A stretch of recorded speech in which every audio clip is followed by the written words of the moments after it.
3133 metre की ऊंचाई पर स्थित है। हिमालय के मौसम के कारण यह मंदिर वर्ष में 6 महीनों यानी अप्रैल के अंत और नवंबर के शुरुआत तक ही खुला रहता है, बाकी अवधि के लिए यह बंद रहता है। यह भारत के कुछ सबसे बेस्ट तीर्थ स्थानों में से एक है। 2012 में यहाँ लगभग 11 लाख तीर्थयात्रियों के आगमन दर्ज किए गए थे। ऋषिकेश से यह 214 किलोमीटर की दूरी पर उत्तर दिशा में स्थित है। मंदिर तक आवागमन सुलभ करने के लिए वर्तमान में 4 धाम महामार्ग तथा 4 धाम रेलवे जैसी कई योजनाओं पर कार्य किया जा रहा है। हिमालय में स्थित बद्रीनाथ क्षेत्र भिन्न भिन्न कालों में अलग अलग नामों से प्रचलित रहा है। स्कंद पुराण में बद्री क्षेत्र को मुक्त पर्दा के नाम से उल्लेखित किया गया है, जिसमें स्पष्ट हो जाता है कि सतयुग में यही इस क्षेत्र का नाम था। त्रेता युग में भगवान नारायण के इस क्षेत्र को योग सिद्ध और फिर द्वापर युग में भगवान के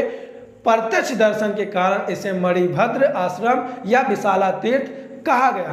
कलयुग में यह आश्रम बद्रिका आश्रम अथवा बद्रीनाथ के नाम से भी जाना जाता है। स्थान का यह नाम यहाँ बहुतायत में पाए जाने वाले बद्री यानी बैर के वृक्षों के कारण पड़ा था। एडविन टी एटकिंसन ने अपनी पुस्तक द हिमालयन गजेटेरियन में इस बात का उल्लेख किया है कि इस स्थान पर पहले बद्री के घने वन पाए जाते थे, हालांकि उनका अब निशान तक नहीं बचा है। बद्रीनाथ मंदिर की उत्पत्ति के विषय में अनेक मत प्रचलित हैं। कुछ स्रोतों के अनुसार यह मंदिर 8वीं शताब्दी तक एक बौद्ध मठ था, जिसे आदि शंकराचार्य ने मंदिर में परिवर्तित कर दिया। इस तर्क के पीछे मंदिर की वास्तुकला एक प्रमुख कारण है, जो किसी बौद्ध मंदिर के समान है। इसका चमकीला तथा चित्रित मुख भाग भी किसी बौद्ध मंदिर के समान ही प्रतीत होता है। अन्य स्रोत बताते हैं कि इस मंदिर को 9वीं शताब्दी में आदि शंकराचार्य के द्वारा एक तीर्थ स्थल के रूप में स्थापित किया गया था। एक अन्य मान्यता यह भी है कि शंकराचार्य 6 वर्षों तक इसी स्थान पर रहे। इस स्थान में अपने निवास के दौरान वह 6 महीने के लिए बद्रीनाथ में और शेष 6 वर्ष केदारनाथ में रहते थे। हिंदू अनुयायियों का कहना है कि बद्रीनाथ की मूर्ति देवताओं ने स्थापित की थी। जब बौद्धों का पराभव हुआ तो उन्होंने इसे अलकनंदा में फेंक दिया। आदि शंकराचार्य ने ही अलकनंदा नदी में बद्रीनाथ की इस मूर्ति की खोज की और इसे तप्त कुंड नामक गर्म चश्मे के पास स्थित एक गुफा में स्थापित कर दिया। तदंतर में मूर्ति पुनः स्थानांतरित हो गई और तीसरी बात तप्त कुंड से निकालकर रामानुजाचार्य ने इसे स्थापित किया। अगर मंदिर की बनावट की बात की जाए, स्थापत्य कला की बात की जाए, तो बद्रीनाथ मंदिर अलकनंदा नदी से लगभग 50 मीटर ऊंचे धरातल पर निर्मित है और इसका प्रवेश द्वार नदी की ओर देखता हुआ है। मंदिर में 3 संरचनाएं हैं: गर्भगृह, दर्शन मंडप और सभा मंडप। मंदिर का मुख पत्थर का बना है और इसमें धनुषाकार खिड़कियां हैं। चौड़ी सीढ़ियों के माध्यम से मुख्य द्वार तक पहुंचा जा सकता है, जिसे सिंह द्वार कहा जाता है। यह एक लंबा धनुषाकार द्वार है। इस द्वार के शीर्ष पर 3 स्वर्ण कलश लगे हुए हैं और छत के मध्य में एक विशाल घंटी लटकी हुई है।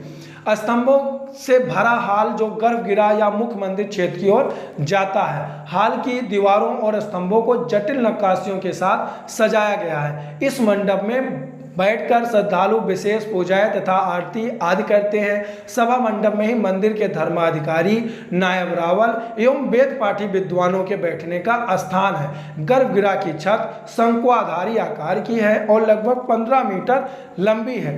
छत के शीर्ष पर एक छोटा कपोला भी है, जिस पर सोने का पानी चढ़ा हुआ है। गर्भगृह में भगवान बद्रीनारायण की 1 मीटर लंबी शालिग्राम से निर्मित मूर्ति है, जिसे बद्री वृक्ष के नीचे सोने की चटवा में रखा गया है। बद्रीनारायण की इस मूर्ति को हिंदुओं द्वारा 8 स्वयं प्रकट हुई प्रतिमाओं में से एक माना जाता है। मूर्ति में भगवान के 4 हाथ हैं, 2 हाथ ऊपर उठे हुए हैं, एक में शंख और दूसरे में चक्र है, जबकि अन्य 2 हाथ योग मुद्रा में भगवान की गोद में उपस्थित हैं। मूर्ति की ललाट पर हीरा भी जड़ा हुआ है। गर्भगृह में धन के देवता कुबेर, देवाश्री नारद, उद्धव, नर और नारायण की मूर्तियां भी हैं। मंदिर के चारों ओर 15 और मूर्तियों की भी पूजा की जाती है। इनमें लक्ष्मी, गरुण और नवदुर्गा की मूर्तियां भी शामिल हैं। इनके अतिरिक्त मंदिर परिसर में गर्भगृह के बाहर लक्ष्मी नरसिंह और संत आदि शंकराचार्य,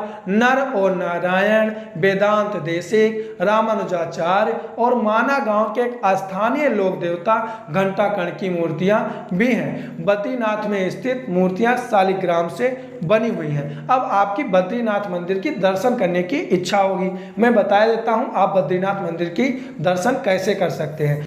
बद्रीनाथ मंदिर के दर्शन के लिए आपको सबसे पहले हरिद्वार या ऋषिकेश जाना होगा। ये दोनों शहर हिमालय के प्रमुख परिवहन बिंदुओं से जुड़े हुए हैं। इसके बाद आप बद्रीनाथ तक यात्रा करने के लिए बस, टैक्सी या खुद की गाड़ी का उपयोग कर सकते हैं। खाली आपको ध्यान रखना है कि आपको अप्रैल के अंत और नवंबर के शुरुआत में ही बद्रीनाथ के दर्शन के लिए जाना है। अगर आपको वीडियो अच्छा लगा है तो वीडियो शेयर करिए, लाइक करिए, सब्सक्राइब करिए चैनल को और अपना प्यार बनाए रखिए। जय हिंद, जय भारत, गर्व से कौम हिंदू।